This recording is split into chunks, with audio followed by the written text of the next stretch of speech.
Hello everyone, Oscar. Team Fortress 2 is many things, and scary is surprisingly one of them. We got Who Dundee, basically the godfather of, well, TF2 horror. Nemesis Blue, by far not only the best horror story that I have ever seen, but also used stuff from TF2 and give it their own twist on it. And by far one of the most best analog horror series by today, SailorMan. Basically everything about this is pretty good. The atmosphere, the story, hell, even the blight itself is actually pretty good. And also with today's topic, the characters, more specifically Savior and SailorMan. Now I would talk about the whole story, but frankly as for right now, the whole thing isn't yet finished, and plus I feel like no one's ever talked about how similarities these two characters are in a way how they interact with the blight. Actually, I should probably mention that this video will have some heavy spoilers of the Server Blight. So if you haven't watched it yet, I highly recommend pausing this video and watch it. Please do. I recommend it. Please. So enough wait, let's go into it. Now I would like to talk about the history of the Server Blight, but frankly there isn't a lot of behind the scene footage of this. So instead I will introduce both the characters, starting with Savior. Now in this first appearance we don't know a lot about him other than he's a Christian and also he looks like, look, I have received their blessing. You know, this is actually more terrifying than whatever fuck John Childvines was actually doing. Now in the next episode we figure out who is Savior and how he became one with the blight. You see, in life, Savior was basically questioning what is life and what's the meaning behind it. So he was asking questions for his pastor, however, his pastor answer doesn't feel any satisfaction and still have some doubts. And one day, while he was playing TF2, he met this blight, and he pretty much become one with the blight and becomes its prophet, quote unquote. Also, I love the fact when he become one with the blight, his voice suddenly changes where he have an echo, which is pretty terrifying. Raising my hand and asking, how can we know when the Lord is guiding us? Some of the kids behind me snickered, others pulled faces like the answer to many will have to join us, but in his example, I can make this sacrifice. And with that, that's all we know about Savior.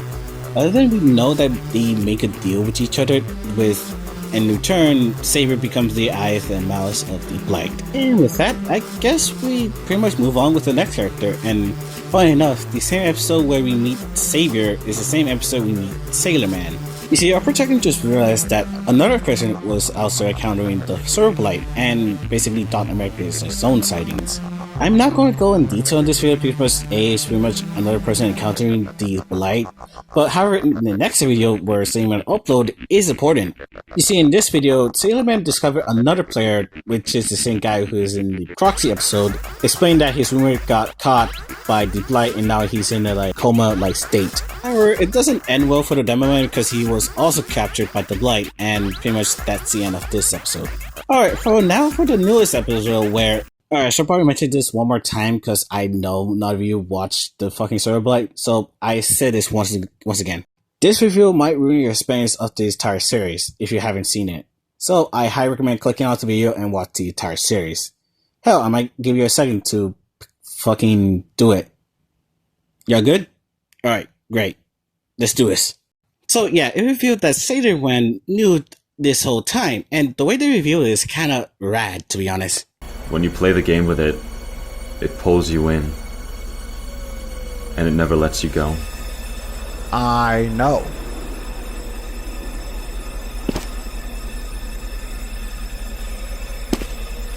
We can only cut that link if we go somewhere it can't follow, but it covered all the exits. It can think, and it's smarter than us. I know.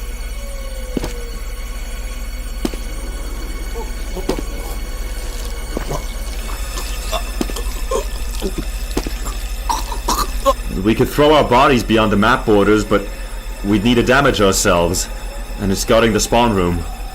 I know.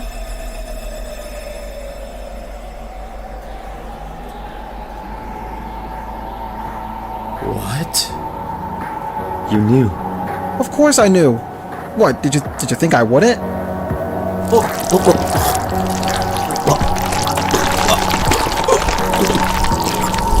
Why didn't you say anything? Because I'm making a fucking video here, and this is how a good mystery works. You gotta keep up the suspense. So you've been bullshitting us this entire time? And you ate it up, you clueless fuck.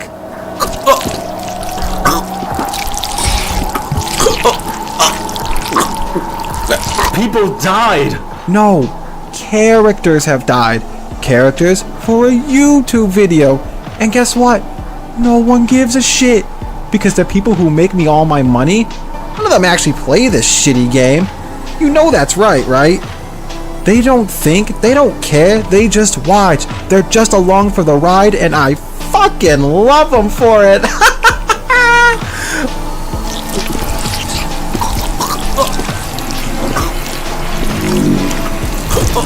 Fuck you! Whoa, come on, bro. You know I couldn't have done it without you. Same goes to you, dicks.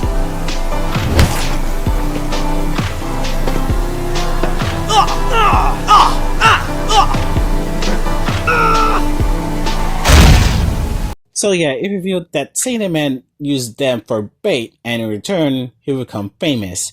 And to be honest, I kind of prepared this video over whatever John Child Violence did to Vanny. I know y'all are tired of me talking about this guy, but the day of me not talking about him is the same day where he revoked this dumbass take.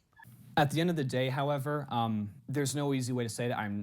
While I will reprimand myself for not putting up a content warning, I will not apologize for my ideas and my interpretations.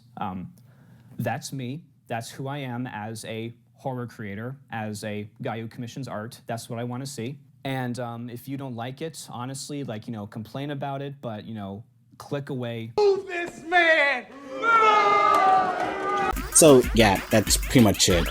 Now a lot of you may be wondering, wait, why did I say that they're basically two sides of the same coin?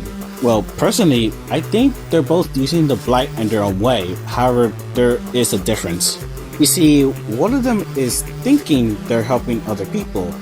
However, the other one is only helping themselves.